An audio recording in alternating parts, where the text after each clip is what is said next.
محترم سامعین کرام، اللہ رب العزت نے اس کائنات کے اندر انسان کو پیدا فرمایا اور پھر اللہ رب العزت نے اس انسان کو اشرف المخلوقات کا درجہ عطا فرمایا۔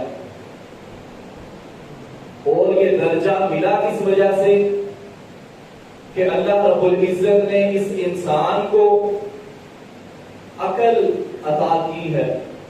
اللہ رب العزت نے اس انسان کو سوچنے کا مادہ عطا کیا ہے کہ انسان اپنی عقل کو استعمال کر کے اچھے اور برے میں فرق کر سکتا ہے، اور اس عقل کو استعمال کر کے انسان نے بہت ساری ایجادات بھی کی، بہت ساری چیزیں دریافت بھی کی، بہت ساری چیزوں کی تخلیق بھی کی۔ اور جب انسان کسی چیز کو بناتا ہے، اب ایک انسان اپنے ذہن کے مطابق اپنی عقل کو دوڑا کر کے کوئی چیز بناتا ہے، اب اس کی وہ چیز دوسرے اس وقت تک استعمال نہیں کر سکتے کہ جب تک وہ انسان اس چیز کے بارے میں دوسرے لوگوں کو متنبع نہیں کر دیتا، ان کو بتا نہیں دیتا کہ اس چیز کو استعمال کیسے کرتے ہیں۔ آج بڑی سے بڑی چیز سے شروع کریں اور چھوٹی سے چھوٹی چیز پر ہم آ جائیں۔ اگر ہم بازار سے کوئی بھی چیز خریدنے جاتے ہیں اور اس چیز کو ہم خرید کر کے جب لاتے ہیں تو ہمیں اس کے اندر ایک پرچی، ایک بکلیٹ، کچھ نہ کچھ لکھا ہوا ضرور ملتا ہے کہ آپ نے اس چیز کو استعمال کیسے کرنا ہے۔ یہ کام ہے کہ جو آپ اس چیز سے کر سکتے ہیں، اور یہ کام آپ نے اس چیز سے نہیں کرنے۔ مثال کے طور پر اگر کوئی شخص دکان پہ جاتا ہے، وہاں سے کوئی موبائل خریدتا ہے، اب وہ موبائل جب لے کر کے آتا ہے تو اسے چلانا نہیں آتا، اسے پتا نہیں ہے کہ اس کے فنکشن کیا کیا ہے، اسے کس کس طرح سے استعمال کیا جا سکتا ہے۔ اب جب وہ اس ڈبے کو کھولتا ہے، اس کے اندر اسے موبائل ملتا ہے اور موبائل کے ساتھ ایک چھوٹی سی بک پڑی ہوئی ہے۔ جب اس بک کو کھولتا ہے، دیکھتا ہے کہ اس کے اندر لکھا ہوا ہے کہ اس کو ایسے استعمال کرنا ہے، اس کے اندر کیمرہ اتنے میگا پکسل کا، اس کے اندر پروسیسر اتنا، اس کے اندر ریم اتنی، اس کی میموری اتنی، یہ ساری چیزیں اسے پتہ چلتی ہیں تو ایک بک لیٹ سے۔ اگر وہ کتابچہ اس ڈبے میں موجود نہ ہو تو انسان کو پتہ نہیں چلے گا کہ اس چیز کو استعمال کیسے کرنا ہے۔ اسی طرح اللہ رب العزت نے اس انسان کو اس کائنات کے اندر پیدا فرمایا، اور پیدا فرمانے کے بعد ہر امت کے لیے اللہ رب العزت نے کتابچے، نوٹس، کتابیں اللہ رب العزت نے نازل فرمائی اپنے پیغمبروں پر۔ اور جب ہماری امت کی باری آئی، امت محمدیہ صلی اللہ علیہ وسلم کی باری آئی، تو اللہ رب العزت نے نبوت کا سلسلہ ختم کیا، اور اللہ رب العزت نے نبی مکرم صلی اللہ علیہ وسلم کو یہ کتاب قرآن مجید عطا فرمائی کہ آج کے بعد قیامت تک یہ کتاب سب کے لیے رشد و ہدایت کا ذریعہ ہوگی۔ یہ کتاب بتائے گی کہ تم لوگوں نے کیا کرنا ہے اور کیا نہیں کرنا۔ یہ کتاب تمہیں بتائے گی کہ تم نے کون کون سے کام کرنے ہیں، کون کون سے کام نہیں کرنے۔ یہ کتاب تمہیں بتائے گی کہ تم نے کس کس کی بات ماننی ہے، کس کس کی بات نہیں ماننی۔ یہ کتاب تمہیں بتائے گی کہ اس دنیا کی زندگی میں رہتے ہوئے اگر اللہ رب العزت کو راضی کرنا ہے تو اس کے طریقے کون سے ہیں۔ یہ کتاب بتائے گی کہ اس دنیا کی زندگی میں اگر اللہ کی ناراضگی سے بچنا ہے، اللہ رب العزت کی نافرمانی سے بچنا ہے، تو وہ کون سا طریقہ ہے کہ جو تم اختیار کرو تو تمہارا رب تم سے راضی ہو جائے۔ یہ سارا کچھ بتلانے کے لیے اللہ رب العزت نے انسان کے ساتھ اس کتاب کو نازل فرمایا۔ یہاں ہم ایک چھوٹی سی مشین کو جو ایک انسان کی بنائی ہوئی اسے خود سے استعمال نہیں کر سکتے۔ ایک وجود جو اللہ رب العزت نے تخلیق کیا اس کو ہم ایسے ہی استعمال کر لیں، جبکہ ہمیں پتہ ہی نہ ہو کہ ہم نے کون سے کام کرنے ہیں، کس کام کے لیے اللہ رب العزت نے ہمیں اس دنیا کے اندر بھیجا ہے۔ میں آپ کو ایک مثال دیتا ہوں۔ ایک علاقے میں ایک بڑھیا رہتی تھی، اس کا ایک بیٹا تھا جو اس کا واحد سہارا تھا۔ وہ بیٹا اپنی بوڑھی ماں کو چھوڑ کر کے دوسرے ملک میں چلا جاتا ہے کہ میں وہاں جا کے کچھ مال کماؤں گا، کچھ عرصہ وہاں رہوں گا اور میں اپنی والدہ کو وہاں سے پیسے بھیجتا رہوں گا اور میری والدہ اس پر گزارا کرے گی، اور جب پھر میں واپس آ جاؤں گا تو میں اپنی والدہ کی خدمت کیا کروں گا۔ اب وہ شخص دوسرے ملک میں چلا جاتا ہے، وہاں کمائی کرنا شروع کرتا ہے، دولت اکٹھی کرتا ہے، وہاں سے وہ ایک چیک بھیجتا ہے مہینے کے بعد اپنی والدہ کو، اور والدہ بیچاری ان پڑھ، اسے پتہ ہی نہیں کہ یہ کیا چیز ہوتی ہے۔ اب ڈاکیا آتا ہے، آ کر کے اس کے ہاتھ میں چیک تھماتا ہے، وہ سمجھتی ہے کہ میرے بیٹے نے مجھے خط لکھا ہے، وہ اس خط کو چومتی ہے، سینے سے لگاتی ہے اور سنبھال کے اپنے کمرے کے اندر ایک ٹرنک کے اندر رکھ دیتی ہے کہ یہ میرے بیٹے نے مجھے خط لکھا ہے۔ اگلا مہینہ آتا ہے، بیٹا پھر چیک بھیجتا ہے، ماں پھر پیسے ہی کرتی ہے، کچھ دیر کے بعد ماں کے پاس جو رقم موجود تھی وہ ختم ہو جاتی ہے۔ اب نوبت یہاں تک کہ بھوک اور پیاس ہے، خرچنے کے لیے پیسے نہیں، کھانا منگوانے کے لیے پیسے نہیں۔ اگلا مہینہ آیا، چیک آیا، ماں نے سمجھا میرے بیٹے نے پھر سے مجھے خط لکھا ہے، وہ خط پکڑا، اسے چوما، سینے سے لگایا کہ میرے بیٹے کا خط ہے، اسے ٹرنک میں رکھ دیا۔ کچھ دیر کے بعد وہ ماں اسی حالت میں بھوکی پیاسی فوت ہو جاتی ہے۔ بیٹے کو نہیں پتا، کچھ سال کے بعد بیٹا واپس آیا، آ کر کے دیکھتا ہے کہ میری ماں موجود نہیں، تو لوگوں سے سوال کرتا ہے کہ میری ماں کہاں گئی؟ تو وہ کہتے ہیں کہ تمہاری ماں کے پاس تو کھانے پینے کے لیے کچھ نہیں تھا، وہ تو بھوک سے بیچاری مر گئی۔ تو بیٹا بڑا حیران ہوتا ہے کہ میں تو ہر مہینے ایک رقم کا چیک بھیجتا تھا کہ میری ماں اس سے اپنا گزر بسر کرے، یہ کیسے ہو گیا کہ میری ماں کے پاس کھانے پینے کے لیے بھی رقم موجود نہیں تھی؟ وہ بیٹا گھر میں داخل ہوتا ہے، کمرے میں دیکھتا ہے کہ ٹرنک کے اندر ان چیکس کی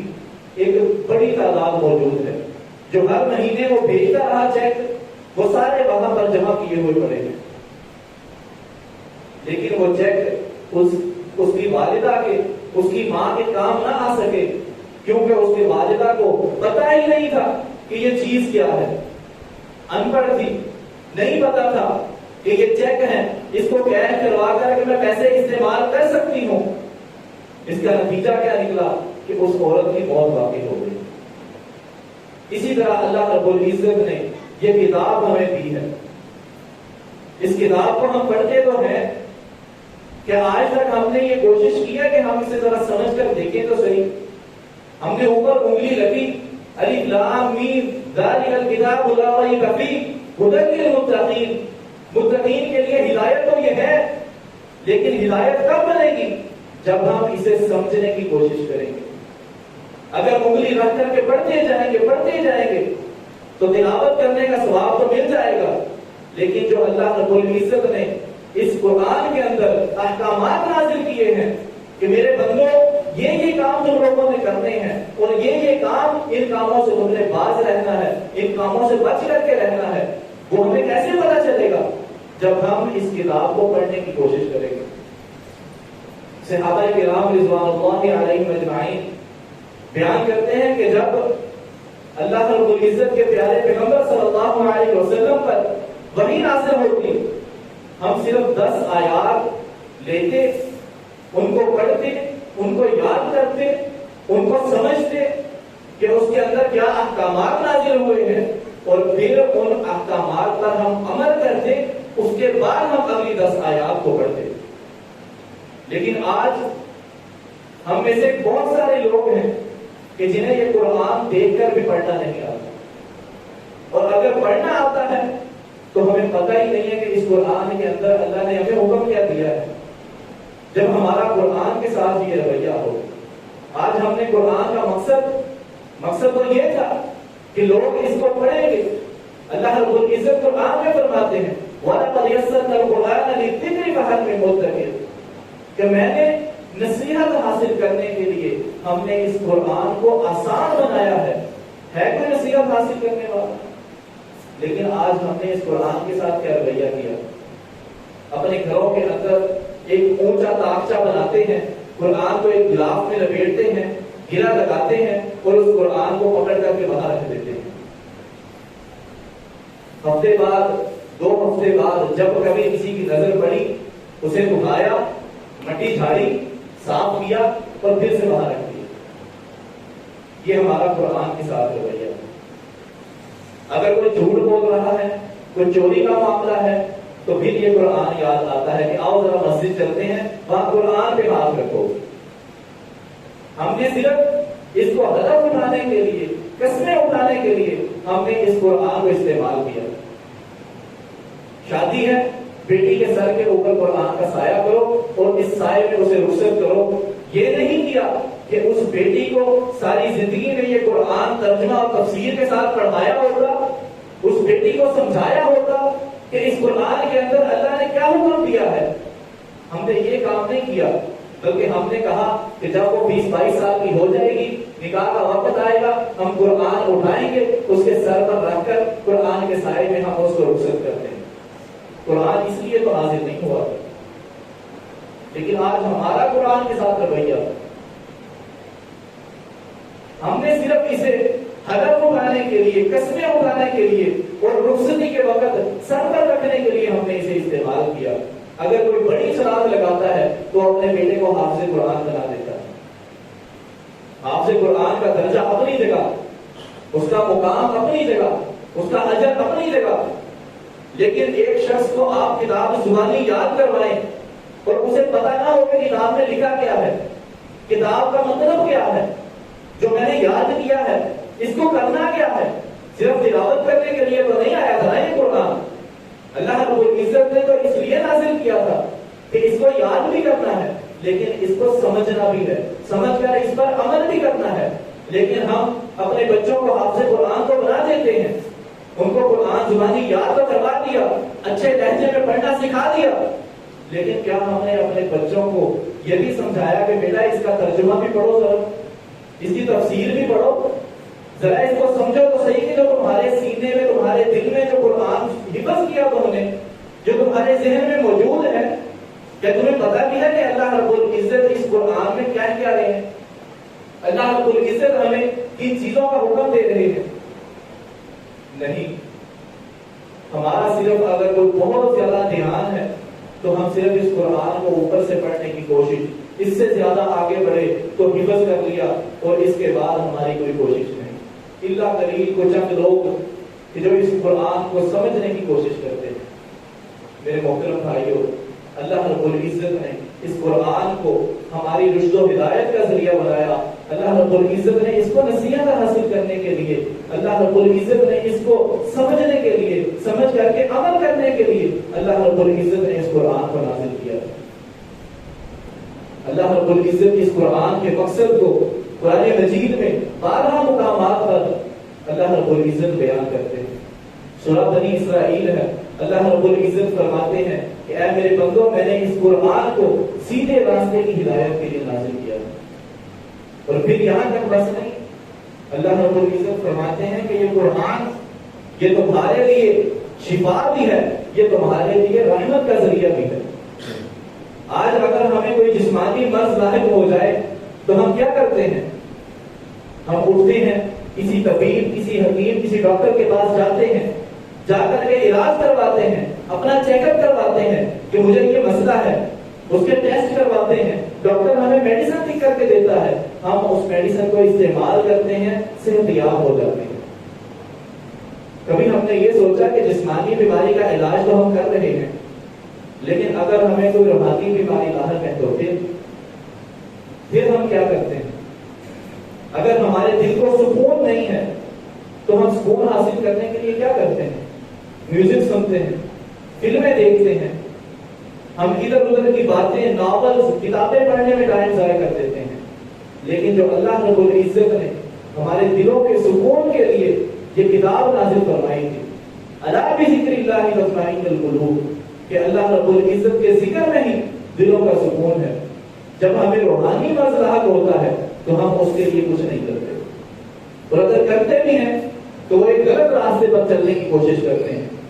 کہ میوزک یہ دلوں کو سکون دیتا ہے، یہ دل کو راحت دیتا ہے۔ لیکن ہم نے جو اللہ رب العزت نے ہمیں بتلایا تھا کہ یہ دلوں کا سکون، یہ قرآن میں نے نازل کیا ہے، اگر روحانی بیماری ہے تو اس کے لیے یہ شفا، یہ اللہ رب العزت کا کلام، یہ اللہ رب العزت کی کتاب ہے۔ لیکن افسوس سر افسوس کہ ہماری اکثر عوام کو یہ قرآن اوپر سے دیکھ کر بھی پڑھنا نہیں آتا، اور پھر ہم شکایت کریں کہ اللہ رب العزت ہمارے گھروں میں رحمت کا نزول نہیں کرتا، پھر ہم شکایت کریں کہ ہماری دعائیں قبول نہیں ہوتی، پھر ہم شکایت کریں کہ ہمارے معاشرے کے اندر امن نہیں ہے، ہمارے گھروں کے اندر سکون نہیں ہے، جب اللہ رب العزت نے سکون حاصل کرنے کے لیے یہ کتاب نازل فرمائی اور آپ لوگوں کو بتلا دیا کہ اگر سکون حاصل کرنا ہے، اطمینان حاصل کرنا ہے، امن حاصل کرنا ہے، اللہ رب العزت کی رحمت حاصل کرنی ہے، تو اس کتاب کو سمجھو، اس کتاب کو سمجھ کر کے اس پر عمل کرو، اللہ رب العزت اطمینان بھی عطا کریں گے، اللہ رب العزت سکون بھی عطا کریں گے، اللہ رب العزت سکون قلب بھی عطا کریں گے۔ ایک آسان سی مثال آپ کے سامنے پیش کرتا ہوں۔ اللہ رب العزت نے ہم انسانوں کو مٹی سے پیدا کیا ہے، یہ جسم ہمارا اللہ رب العزت نے مٹی سے بنایا ہے، اور ہماری روح وہ اللہ رب العزت کی طرف سے آئی ہے۔ اب جب جسمانی ضرورت ہمیں ہوتی ہے تو اللہ رب العزت نے انسان کی جسمانی ضرورت کی ہر چیز اس مٹی سے پیدا فرمائی ہے۔ کوئی کھانا پینا، لوہا، تانبا، ہر چیز اس دنیا میں موجود انسان کی ضرورت کی، جسمانی ضرورت کی کوئی بھی آپ چیز اٹھا کر کے دیکھ لیں، اس کا تعلق اس مٹی کے ساتھ ضرور ہوگا، وہ چاہے جس طرح بھی ہو۔ اور انسان کی روح جس کو اللہ رب العزت نے آسمان سے بھیجا، اس کی خوراک اور اس کی ضروریات کا بندوبست بھی اللہ رب العزت نے آسمان سے بھی نازل فرمایا ہے۔ یہ نہیں ہے کہ روح بے چین ہے تو ہم اس کے لیے گانے سنیں، روح بے چین ہے تو ہم اس کے لیے بھی خوراک کھانا شروع کر دیں۔ اکثر آتا ہے کہ دل میں بے چینی ہوتی ہے تو ہم ڈاکٹر کے پاس جاتے ہیں، جا کے دوائی لیتے ہیں، کوئی خوراکیں کھانا شروع کر دیتے ہیں، کھانا پینا شروع کر دیتے ہیں کہ مجھے لگتا ہے کمزوری ہو گئی ہے۔ بعض اوقات یہ کمزوری جسمانی نہیں بلکہ روحانی ہوا کرتی ہے، اور اس روحانی کمزوری کو دور کرنے کے لیے وہی روحانی علاج چاہیے جو اللہ رب العزت نے آسمان سے نازل کیا ہے، جہاں سے اللہ رب العزت نے ہماری روحوں کو بھیجا ہے،